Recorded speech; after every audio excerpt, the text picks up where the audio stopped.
Magandang araw po, welcome po sa aking channel, Nov9 TV. Patalasasan po, meron po ba kayong mga properties na napapabayaan or non-performing assets? Plan nyo ibenta, pero wala kayong oras pagbenta nito. Kung ito'y pagkakatiwala nyo po sa amin, tawag lang po kayo sa aking numero, usap po tayo, gawan ko po ng video for free. Yes, libre po. Wala po kayong babayaran. Tutulungan pa namin kayong mabenta ang inyong property. Kami na po bala sa marketing, sa boosting, pati po sa paid advertisements, even sa tripping. Hindi na po kayo mapapagod sa pag-entertain ng mga buyers. Kami na po bala sa lahat. Tawag lang po kayo.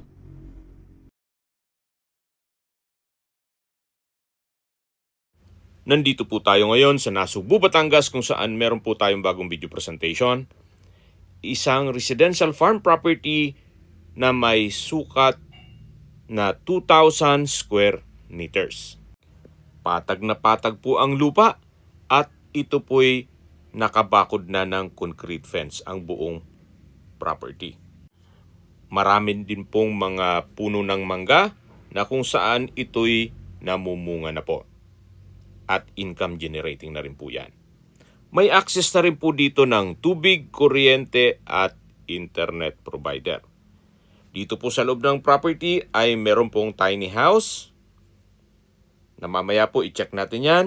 Meron pong balkonahe, living area, kwarto, kusina at banyo.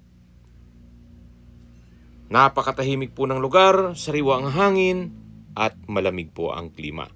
Kaya napakaganda po nito para sa inyong retirement o bahay bakasyunan. Ito naman pong tiny house ay pansamantala lang naman ito. Kung ano man po ang inyong pinapangarap na bahay bakasyunan o retirement house, pwede na po kayong magpa-construct. Ready for construction na po. Hindi na kailangan magpatambak. At may access na rin po dito ng tubig, kuryente, at internet provider. Magpapakonek lang nga kayo. Marami na rin pong mga rest house at resort dito sa area at malapit din po ito sa mismong highway o yung Tagaytay-Nasugbu Highway na kung saan ang distance is 3.2 kilometers at ang travel time is 8 minutes. Mamaya po sa dulong parte ng video pag-usapan natin ang distance, location, travel time, pati presyo nito. Tunghayan nyo po ulit itong kapaligiran.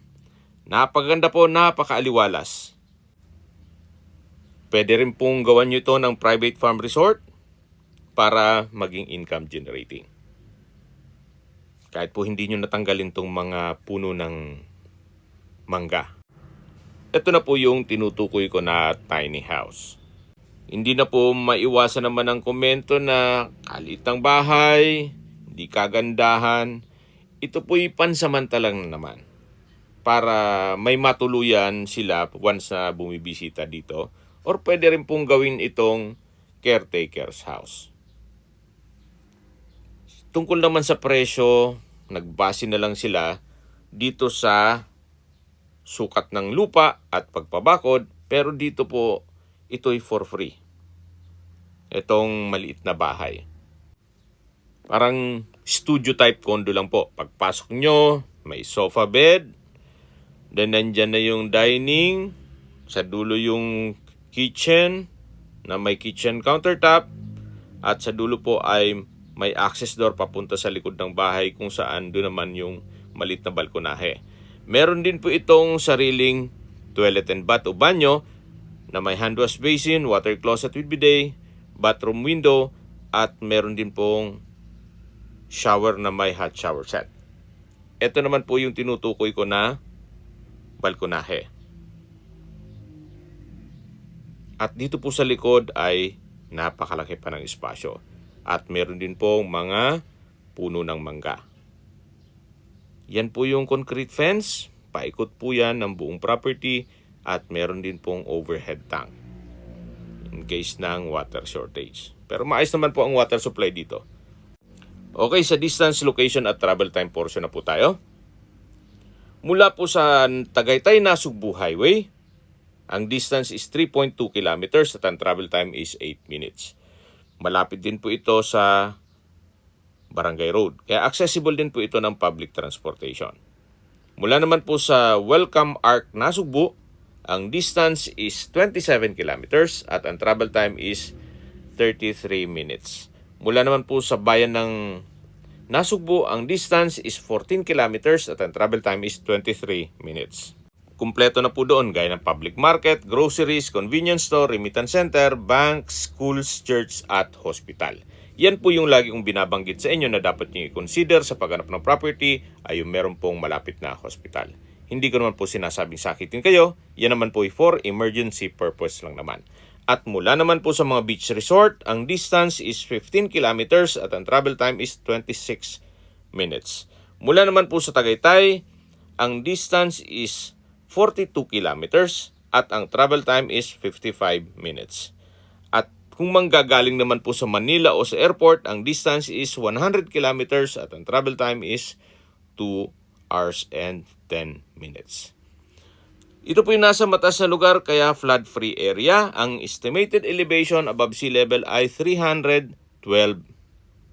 feet. Okay, sa presyo na po tayo. Binebenta po ito ni owner sa halagang 6.8 million pesos net. Ibig pong sabihin, si buyer na po ang sasagot sa lahat ng taxes at expenses with regard to documentation. Kung may mga katanungan po kayo, tawag lang po kayo sa aking numero. At sa mga kababayan naman natin nasa ibang bansa, meron po akong WhatsApp, Viber, Telegram, Signal. At same number lang po, 0917-316-3399. Sa mga nagtatanong naman po ng aming Facebook, meron po aming Facebook page na Nov9TV at Facebook Real Video. Meron din pong TikTok at Instagram. May ibang YouTube channel po kami, the Nov9TV channel, Nov9TV Listings, Nov9TV On The Spot, Nov9TV Updates, at Nov9TV House Rental. Sana po naibigyan nyo ang video presentation. Paki-like and subscribe na lang po sa aking channel para ma-update din po kayo sa aking future listings. Kung sakali po hanap nyo yung mas malaking sukat ng lupa, meron din po kami ibang listings na pwede nyong pagpilian. Huwag po kayong mag-atubiling tumawag sa amin. Then, let us know your budget para malaman namin kung anong property pwede naming ilog sa inyo. Sa lahat pong viewers, subscriber at nagtiwala po sa amin, salamat po sa suporta. Ingat po kayo lagi at yung pamilya. Maraming salamat po.